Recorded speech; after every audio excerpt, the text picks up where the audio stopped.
So the question is, should you trade in your car and get that tax savings and maybe have a little less hassle in the transaction? Or are you like this fella and you think you should never trade in a car? Well, we're going to go through that right now. I'm going to give you 2 or 3 examples at least to show you when, especially in 2024, I think that it makes sense to trade in cars, depending on the car, the supply and demand, and the value that the dealership will give you, and the tax savings that you'll get. So let's get into it. For the sake of all these examples, I'm going to assume that you have a car that is, the check engine lights aren't on, it doesn't have a lot of body damage or mechanical problems. It's in good condition. Maybe it's not excellent, but it's in good condition. So I like this example on personalfinanceclub.com. Because I can pick it apart and decide if I think that they are right or not. I think one thing they're not factoring in is tax, but let's take a look at this and use it as our first example. So we have the trade-in value of $16,499 for their 2016 Mazda CX-5. The private sale value is $18,390, the difference of $1,891. They're not factoring in tax, so let's do that in a little worksheet here and see if it's worth the time. Now I'm going to show you a very simple formula to figure this out on your own, but first you need to figure out what your tax rate is. Every state is different and local area, so some people really benefit from trading their vehicles in and getting that tax break, and some people not so much. So the fastest way to do this, pop up in Google, type in state and local tax rate for your zip code, and search that. It'll pop up here with your rate, and that combined rate of your state and local tax is what we're going to use in this spreadsheet. So in their example, they have a trade-in value of their old 2016 Mazda CX-5, $16,000. The private party value would have been $18,390. Let's assume you could get that as a private party. And I'm going to assume for the sake of this example that I'm buying another Mazda CX-5, a 2025 at $29,990, because that's generally what people do. They have a car for 8 to 10 years and then they trade it in on the same thing if they like it, or something kind of in that similar value range. So just to keep this kind of more realistic, let's say we're buying a $29,000 car. Now my tax rate is 8.05 in this example. So the difference that they claim you would get is $1,891 more if you sold that at a private party. But what they're not factoring in is if you're buying another car from a dealer. So it doesn't really matter, dealership, private party, you're going to pay the tax. New vehicle tax is $2,414 at 8.05%. That's before, if we're not trading the car in, this is how it works. You would pay $2,400 tax when you go to finance or pay for that car cash. Now, if you traded your car in for that $16,499, you would actually only pay $1,086, because the way tax works at dealerships is they reduce, if they give you a trade-in value of $16,500, they reduce the cost from $29,990. They subtract $16,500 from that, and then they only tax you on the difference. So you save exactly $1,328 in tax if you trade your car in this scenario.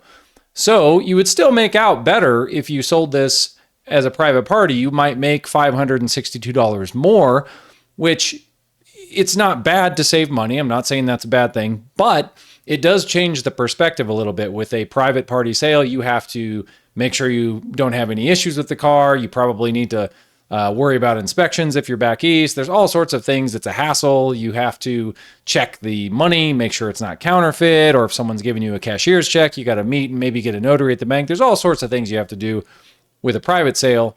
It's worth it in a lot of cases, and I'll show you those here in a minute. But in this scenario, for me, if I was in this scenario, I would probably trade it. You have less hassle. If you could actually get the trade-in value within $2,000 of what you think you could sell it for, private party, this seems like a no-brainer if you're only going to save $500 selling it as a private party. So let's go to the next example. Now this next car is my own personal car. I just went through this and ended up selling the car to a private party because it was worth that, and the tax savings wasn't enough to make any sense whatsoever. So I had a 2011 Lexus RX, as you can see here, and every offer I received from dealerships was around $7,500 for trade-in. It had 150,000 miles. Now, I knew that the car didn't have any accidents. It was in good shape, and I knew just based on the market value of this car that I could probably get $5,000 more, and that's what I did. So let's jump into that spreadsheet with this example and show how it made a lot of sense not to trade it in this scenario. So here we are with the Lexus numbers plugged in on the second row here. So trading value on that Lexus was $7,500 roughly. I ended up selling it. I knew the private party value was around $13,000. We sold it for that. And the new vehicle cost that we were looking at was $25,000 in this example. Got the interest rate in there. So the difference between selling it to a private party and trading it in, I was going to get about $5,400 extra in this transaction, and I knew it was pretty likely that I would get it. So the new vehicle tax would be $2,000 if I don't trade it in. If I do trade it in and only getting $7,500 in this example, I'm still going to pay $1,400 in tax. So I get $600 worth of trade savings, and then my private party value is $4,800 greater. So in my scenario, in this scenario for me, makes a lot of sense to make another almost $5,000 on this transaction. So let's go to the third example, and this is an example of another car that I own. Okay, here's my third example. So I've got a 2020 Tesla Model 3. It has about 50,000 miles on it. The Kelley Blue Book trade-in value at a dealership is $22,320, and they have verbally told me that, hey, I could probably give you more than that, which is a very good value for that car. And the reason is because right now there are very few long-range Teslas available in my area. Happens to be in an area where people love buying Teslas in Boulder, so this value is very high.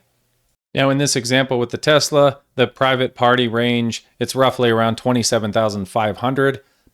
I'm not sure I could really get that. It's tough to sell Tesla's private party, especially used. And it's as the value goes up in cars, it's a little bit more difficult to find people to buy them with higher value, especially with deals going on with Tesla right now. So it might be really a stretch to get to 27.5. If you're worried about whether or not this value is correct, you can just go look on cars.com or some other website, hunt around for the exact same car you have, the same year, mileage range, and you'll get an idea of whether or not you can really pull off that private party value. So that's probably the easiest way to do that. So I just took a peek in my area, and I don't think I could get much more than $26,000 if I sold this car outright. I just think it would be probably the maximum value I'm going to get based on my experience and reading the market. So we're going to say this trade-in value that they were going to give me was $22,320. I think I could maybe get $26,000 at the top end. Might be a little bit of a hassle, but I think I could do it. The new vehicle cost in this example, let's say I'm looking at a new vehicle for around $30,000, same interest rate.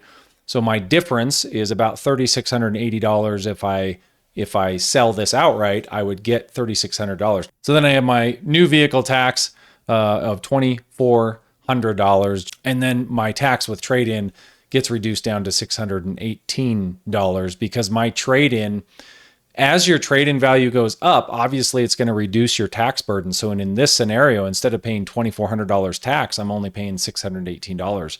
So the trade-in savings that I get in a deal like this where my trade-in is valued higher is a much greater savings. So now if I sell as a private party, I might gain $1,800 roughly if I sell at the top end of that private party value.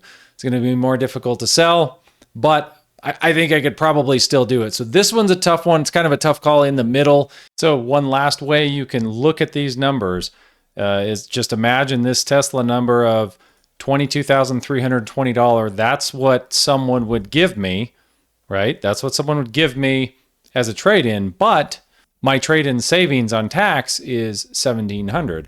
So I just want this to be really clear. They're going to give me $22,320 trade-in. I get $1,796 in tax savings if I trade in on a car.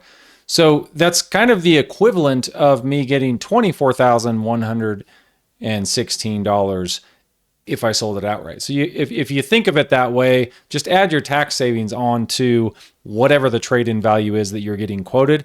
And that's the best way to think about this. And then you can decide whether or not you want to do that. Is it worth the hassle? A lot of people will just trade the car and they'll just lose that $1,800. For me, I'd probably sell it outright still because I'm frugal. But a lot of people, they're not frugal, and $1,800 to them is totally worth the hassle to just go down to the dealer, get the car they want, drive out today. So yeah, that's 3 examples. I'm going to put a link in the description. You can download this spreadsheet, and it's got the formulas in it. You can just plug in your trade-in value, private value, do some research on kbb.com, use cars.com as kind of a market value comparison, and hopefully this helps you out. I see a lot of people getting wrong information on you should always just sell private party, and I don't think that's the case. I think it really depends on your situation. So anyway, hope this helps you out. Thanks for watching. Till next time.